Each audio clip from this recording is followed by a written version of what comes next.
Shavuos Daf Vav Amud Beis, write or speak, Mוצא, שפתיך, תשמור. Once again, we're dealing with some of the technical issues of Shevuot, of oaths, but we need to understand the pnimiyut HaTorah. We've got to understand what is the soul of the idea that we're talking about. And we're talking in this piece of Gemara about מוצא, שפתיך, תשמור, that you have to observe what you put out of your mouth. Any undertaking that you make is something that you have to observe.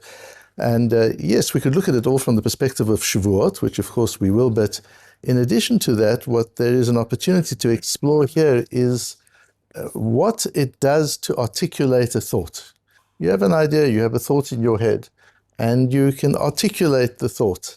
You can act on the thought, and then you can also write the thought. And what we will have an opportunity to explore using a tshuva of the Chavas Yair, and expanded by the Chassam Sofer, to understand exactly what the difference is between writing and speaking, and when you should write and when you should speak.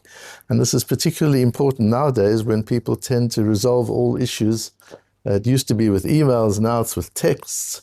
Now it's not even texts with words, it's texts with emojis. So we've become less and less sophisticated in the way we communicate.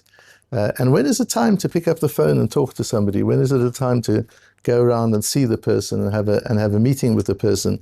We'll get some insights into that as we look at the sugya, which is all based on the posuk of O nefesh ki tishava levate bisfatayim lahara o lahitiv.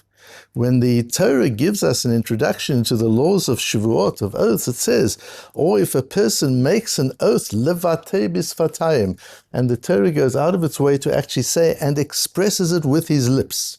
So the Shvuah is articulated. And on that, Shmuel says in our Gemara, Gamar belibo tzarich sheyotzi bisfatav. For it to be a Shvuah, it's not sufficient for you to make a mental commitment.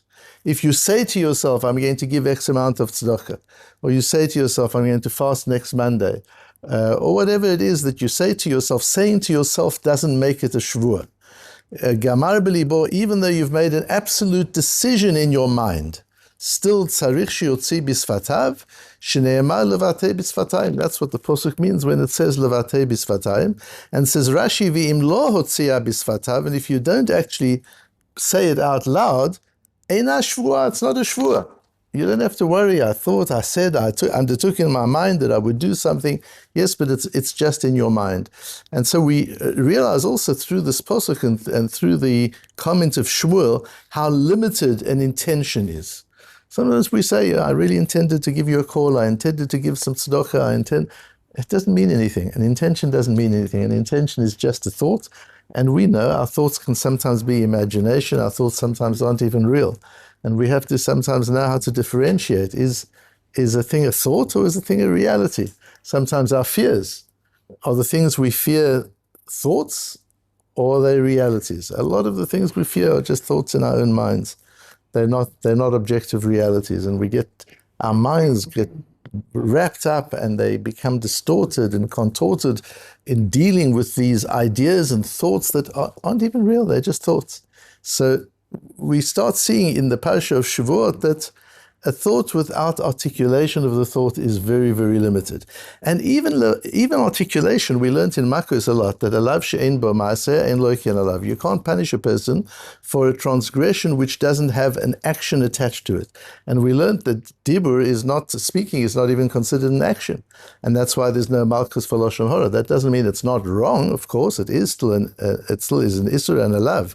But you can't act, there's no malchus on it. So we see that in some cases, we don't even regard speech as an action. That even when you need an action, even speech isn't an action. Certainly thought without a speech isn't an action and isn't even a shvuah. And yet in the area of shvuah, we see that articulation is an action. That when you articulate a shvuah, that's already something which is mechayev, it's something which obligates. So we use that, for example, if you get an aliyah on Shabbos and you want to give tzedakah. How do you give tzedakah on Shabbos? You can't give money on tzedakah. You make a neder. You undertake to give the tzedakah. Once you've undertaken to give the tzedakah, you're obligated. It's a chiyuv, it's an obligation. It's as if you're indebted already. To some degree, you've done it already.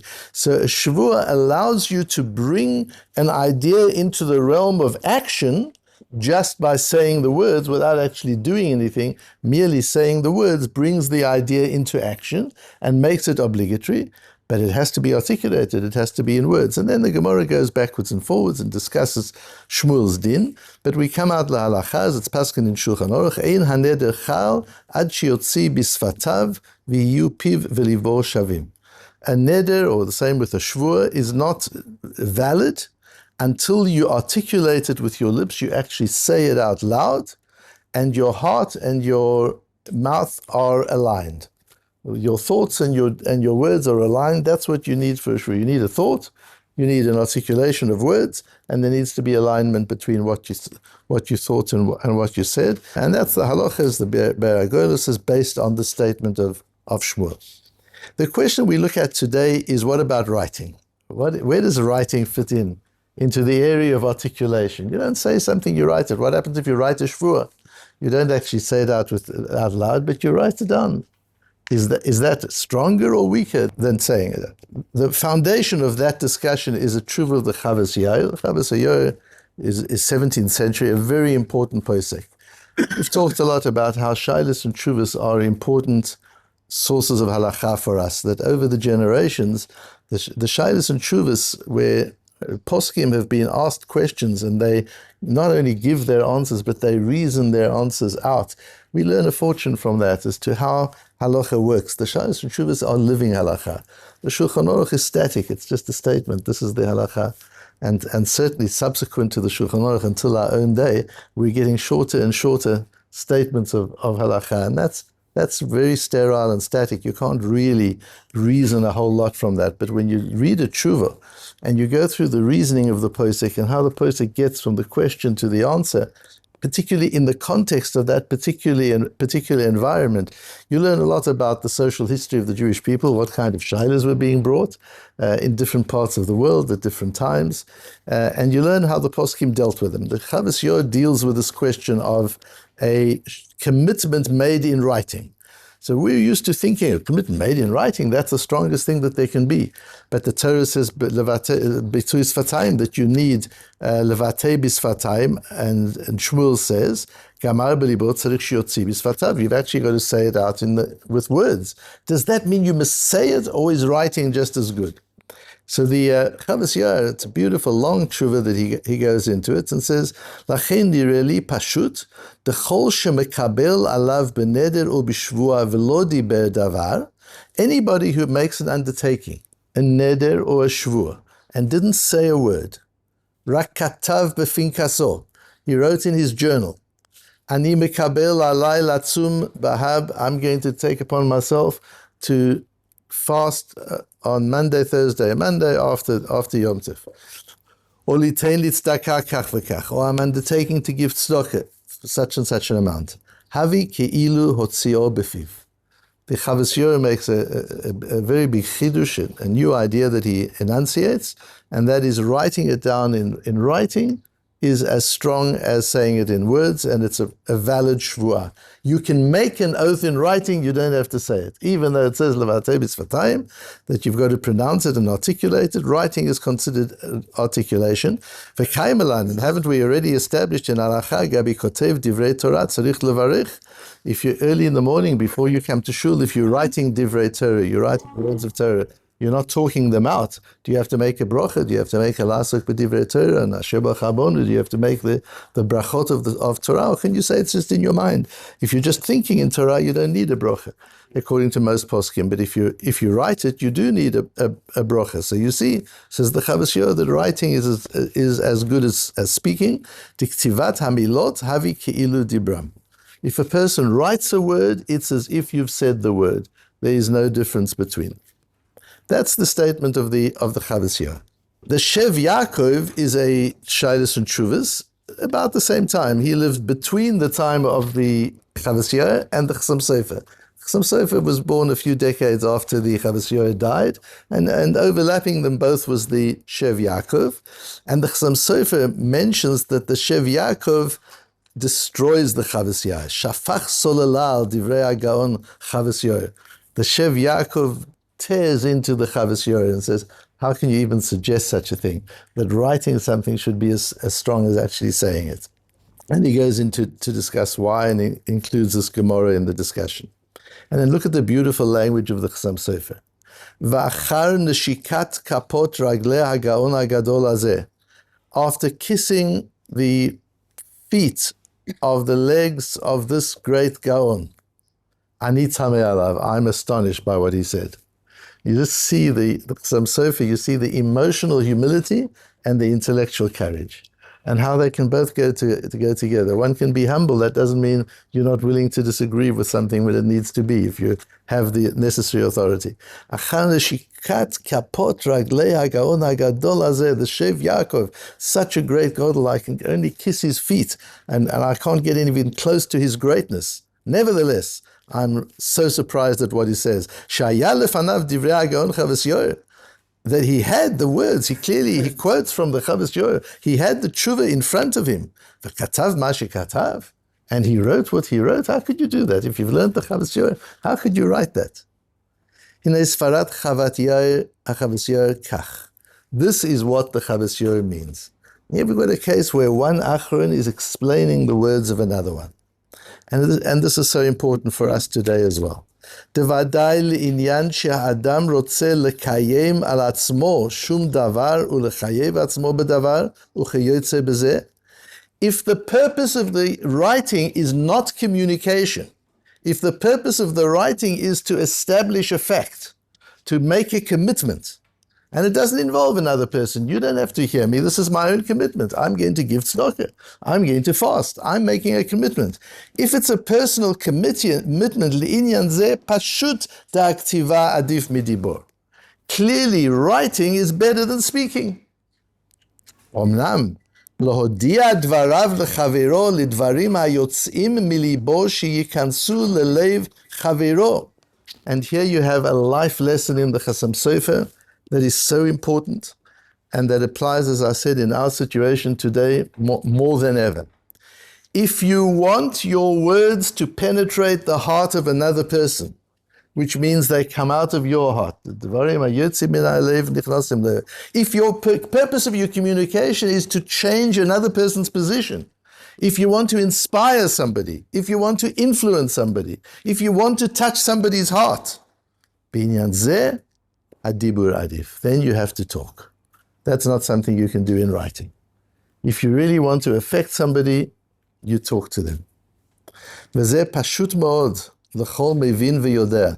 And this is very clear to anybody who has any understanding. And so he goes on to develop the idea.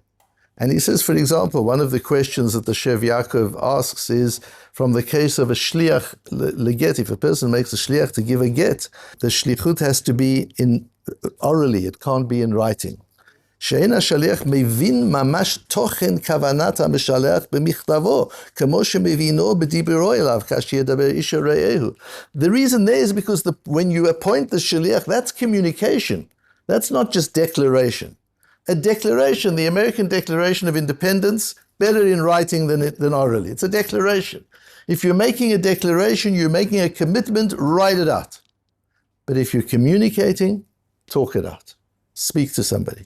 And when you appoint a shaliach, you're giving them an exact task. You're giving them a mission. He needs to understand exactly what you want and what your intention is. There's nuance in your words. For that, he needs to hear it from you. He needs to see you speaking and hear you speaking. It's got to be something that's spoken, not something that's written.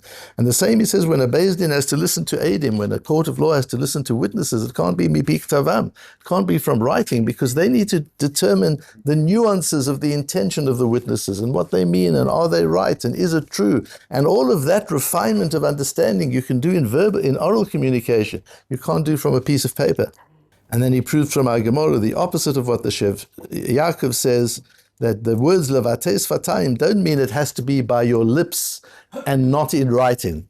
Levatei sfatayim means even if you didn't write it, you just said it, that's also a shvur.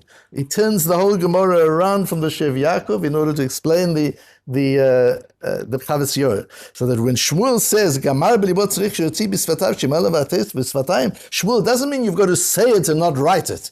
He means even if you didn't write it, all you did was said it, that's also a good shvur, because saying is less than writing when it comes to a shvua, and the reason for that is because it's a declaration, and a declaration should be written, but by shvua, even if you say it, it's okay. This is an idea that we'll talk about on shvuas as well, because what do we see with Shavuot at Matan Torah? Ra'u et hakolot, they could see the sound. With writing, you see. With speaking, you hear. Those are two different faculties. When you're using your ability to listen, listening is different from seeing. When you see something, you see it much more clearly. You don't have a question. When you hear something, you question, what was his intention? What did he mean? Did I understand it properly? When you see something, you've got no shyness. What you see is what you see. It is what you see. But what you see is superficial. You can only see the surface. What you hear is deep. You can listen to something that is truly deep.